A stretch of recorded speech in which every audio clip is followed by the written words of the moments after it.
Aujourd'hui dans le Bitcoin, merci pour tous vos commentaires, c'est toujours un plaisir. Ici on a Auguste Schenek qui dit « Au fait sauce » en parlant de satisfaction.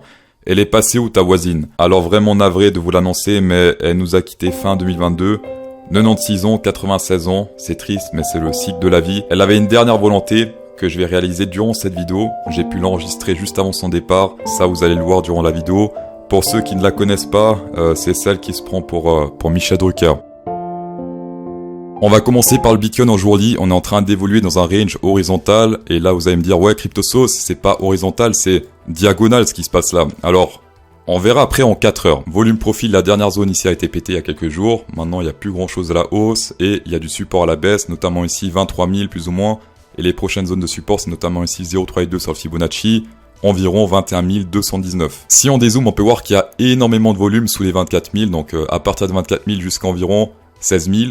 Là, c'était très compliqué de naviguer entre ces niveaux. Et là, si on pète ça à la hausse, environ les 24 000, c'est la dernière zone de volume. Ça risque de vraiment skyrocket à la hausse parce qu'il n'y a que dalle. Prochaine zone de volume un peu plus importante, ça se passe autour des plus ou moins 40 000. On a un petit pic, mais que dalle comparé à tout ce qu'il y a ici bas. Vous le savez très bien, la tendance reste totalement haussière tant qu'on est au-dessus de l'EMA 20. Ça se passe pour l'instant autour des 22 370. Également sur le RSI, très gros support qui date de juillet 2022. Ça fait très longtemps qu'on a support avec pas mal de retests. On a breakout à la hausse. Maintenant, cette résistance devient support, comme on peut le voir ici. Un support dans cette zone, au centre, aurait été meilleur parce qu'on aurait beaucoup plus d'espace pour monter sur le RSI. Après, en phase de FOMO, on peut très bien stagner sur ce niveau sur le RSI et monter un peu en escalier, en FOMO un peu sur l'action price. Il y a de la divergence bull et bear. On va commencer par la bearish. La bearish, là, ça monte sur l'action price. Là, ça descend sur le RSI.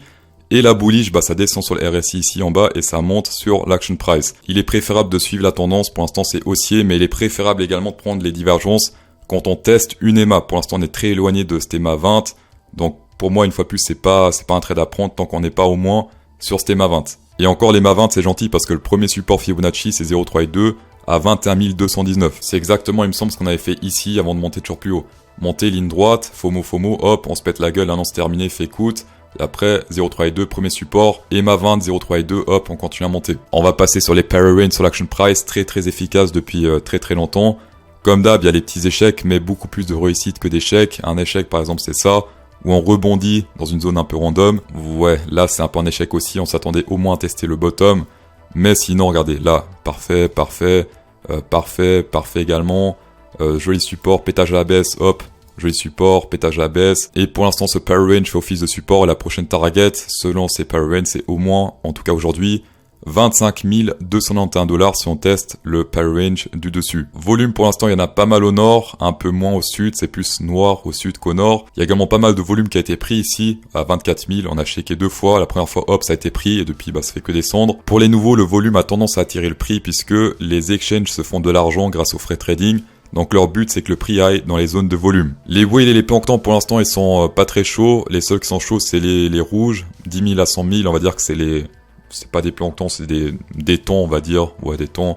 Les violets c'est les dauphins et les marrons c'est les whales. Ce qui saute à l'œil selon moi c'est que les gros depuis tout ce range ici horizontal, diagonal comme vous voulez, ils sont plus très chauds en tout cas on voit que ça fait que descendre.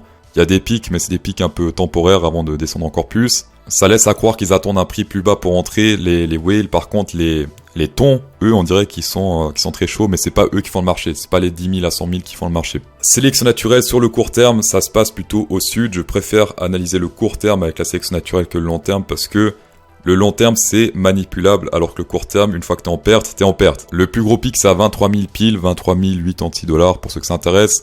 On a également un peu plus bas des pics, mais surtout 23 000. Le hasard fait que ce pic est pile poil sur cette zone de support. Stablecoin supply ratio, quand il explose depuis 2019, c'est un peu de la FOMO. Donc il faut faire attention. Là, ça explose et FOMO en vue. On est sur du 2 et plus. Conseil 2 et plus, c'est clairement là qu'il faut faire attention. Même ici, on a une correction sur pas mal de semaines avant d'aller toujours plus haut. Donc c'est pour ça que j'annonce une correction sur, on va dire, du moyen terme. Là également, c'était l'ATH, on s'est pété la gueule. Et là, on est encore plus haut que sur cette zone de ATH. Peut-être que la 4e fois, ça va échouer. On n'est que sur de la probabilité sur le trading. Est-ce qu'il faut tout vendre? Bien sûr que non, il faut toujours prendre des profits partiels et c'est ce genre d'indicateur qui nous aide à prendre des profits partiels. Le but dans le trading, c'est d'être en profit, c'est pas d'être millionnaire. Si vous gagnez ne serait-ce qu'$1 sur du long terme, vous faites partie des 10% qui sont en profit et vous faites pas partie des 90% qui sont en perte. Tiens, en 4 heures, le range se horizontalise, on dirait, sur du 4 hour candle. Pas mal de volume, mais également pas mal de liquidation, pas mal de sélection naturelle dans cette zone. On est sur une divergence bear sur le VMC, puisque là ça descend, alors que là ça monte légèrement. Non, c'est tout droit, mais bref, ça descend légèrement, c'est tout droit. Divergence bear. Également très grosse résistance sur le RSI avec 4 tests pour l'instant, et ensuite toujours rejeté à la baisse. Donc dans cette zone, c'est vraiment très intéressant de shorter, parce qu'on a le top de ce range, on a le top sur le RSI, on a également une divergence bear. Alors oui, c'est de la contre-tendance, mais 3 trucs bearish pour un truc bullish. Ça se tente personnellement. Également chose intéressante, le BTC BUSD depuis pas mal de semaines, c'est eux qui menaient ce pump toujours à la hausse, c'est uniquement eux qui achetaient. Tous les autres shortaient pendant que le Bitcoin montait, donc c'était lui qui menait le marché puisque le marché montait. Depuis le 24 janvier, ils sont plus très chauds, ils font que vendre, d'accord, ça fait que descendre, donc ils sont plus très chauds au niveau achat de Bitcoin. Hier ou avant-hier, on a fait un nouveau sommet sur l'action price et on était très loin du sommet ici sur le BUSD, d'accord, donc Binance, ils sont plus du tout chauds pour acheter. Si c'est eux qui menaient le marché à la hausse, si le marché descend, il y a moyen que ce soit également eux qui mènent le marché. Si vous êtes un trader expérimenté grâce à mes partenaires, vous pouvez checker jusqu'à 48 500 $. C'est quoi ce bordel? Avant c'était 38 000, maintenant c'est 48 000. Vous allez voir tout de suite. Alors on va commencer par Bybit, 38 000 et 1 million de giveaway, 8 000 sur BitGet. Si vous avez peu de budget, go BitGet. Si vous avez beaucoup de budget pour recevoir les bonus, go Bybit. Et sinon vous avez également Binance. Et vous avez également VT Market, maintenant 10 000 sur VT Market, nouveau partenaire. C'est un broker, donc vous pouvez trader les marchés traditionnels à partir de USDT. Donc s'il n'y a rien à faire sur le Bitcoin qui dort pendant plusieurs jours, pourquoi pas trader Tesla, pourquoi pas trader le franc suisse contre le yen japonais, pourquoi pas trader le SP500 sur VT Market avec pas mal de bonus très faciles à recevoir en plus. Et le plus intéressant, c'est que les dépôts et les retraits, il y a zéro frais. Donc vous déposez par exemple 500 USDT, vous recevez 500 USD, donc dollars standard sur VT Market. Vous pouvez trader avec 500 $ par exemple du Microsoft, hop, vous faites 200 de bénéf et vous retirez les 700 $ sur Binance par exemple, et ceci avec zéro frais de transaction si vous faites en TRC20, un des protocoles avec le moins de frais de transaction. Le seul truc un peu compliqué, si vous n'avez pas l'habitude de MetaTrader, MetaTrader c'est le logiciel qu'utilisent les professionnels et il faut utiliser MetaTrader pour trader sur VT Market, c'est un logiciel gratuit mais un peu plus complexe, on va dire, que les exchanges tradis. Si vous souhaitez que je fasse un tutoriel sur MetaTrader 5, que je le simplifie au maximum vraiment pour que n'importe quel idiot puisse comprendre, on va dire, allez, 1000 pouces bleus, je fais ce tutoriel la semaine prochaine et vous saurez utiliser MetaTrader 5 afin de trader également les marchés traditionnels. Chose promise, chose due, le dernier enregistrement de la voisine. C'est bon madame, ça enregistre, vous pouvez y aller. Je me rappelle de mai 68. C'est bien, vous avez dit que vous voulez faire la transition Ethereum. Comment? La transition Ethereum, rapprochez-vous. Ah oui, on va passer sur Ethereum. Bravo, c'est bien. Ethereum. C'est bien.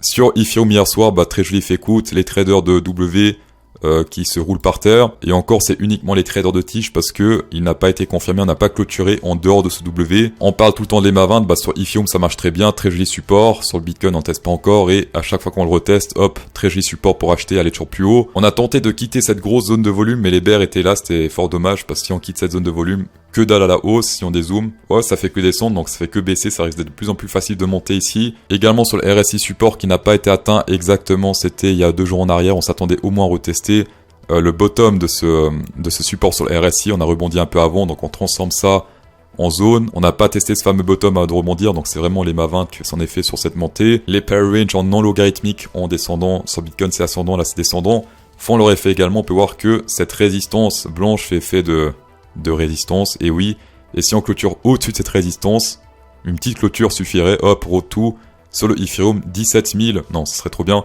1745 $. Les monts Platinum ont checké ce matin ce qui risque de se passer avec l'or sur du plus long terme avec la théorie de Gann. Nous on va checker ça en jour-lit pour l'instant. Ce qui s'est passé là, ça ressemble quand même pas mal à du FOMO, donc pourquoi pas, en tout cas en jour-lit, pourquoi pas clôturer sous ce thème à 20, aller jusqu'à au moins, je dirais, 1855, c'est totalement habituel de swinger entre les MA 20 et les MA 50 sur une tendance haussière. On verra ce soir si on se fait rejeter sur ce MA 20 ou si on clôture sous ce MA 20. Si on clôture en dessous, hop, road to au moins ici MA 50, et si on se fait rejeter, on pourra facilement nous toucher ici ce top, pas la TH mais le top, 1956 $. Dans tous les cas, merci d'avoir checké cette vidéo, c'est toujours un plaisir. 1000 pouces bleus pour incrémenter encore plus le plaisir et checker le tutoriel MetaTrader 5. Si vous ne faites pas pour le tutoriel, faites-le pour la voisine et bon week-end.